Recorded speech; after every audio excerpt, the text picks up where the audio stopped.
Ik ben Janke Bruinsma. Ik ben 21 en we wonen op Jouwer.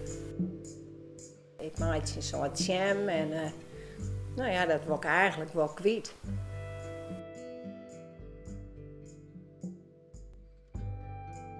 Ik vind alles leuk, snoeien, bladvaaien, compost maaien.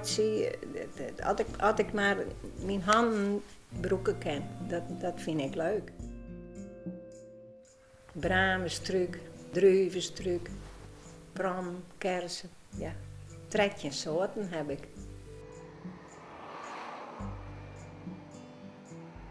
€1,75, dat is net handig.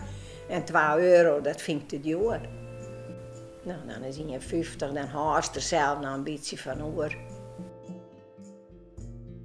Ik wil net weten als ze saus in je meenemen. Ik tel het ik net, want die ergernis die wil ik net hebben. Ik haal het geld wat in bakjes zit, haal ik op.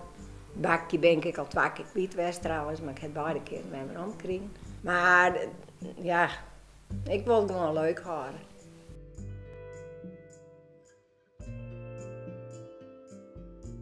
Het is echt het vertrouwen dat ze het geld in het bakje doen.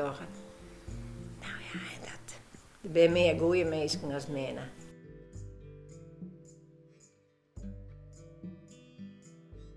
Ik hoef er net van te leven en ik lees er ik net wekker van. Van mijzelf, ja natuurlijk, het is sneu, maar ik ben heel blij dat ik mijn tromke waarom hier. Want daar stiet ik Friese vlaggen op en denk ik, nou dat tromke dat wil gewoon bij mij blowen.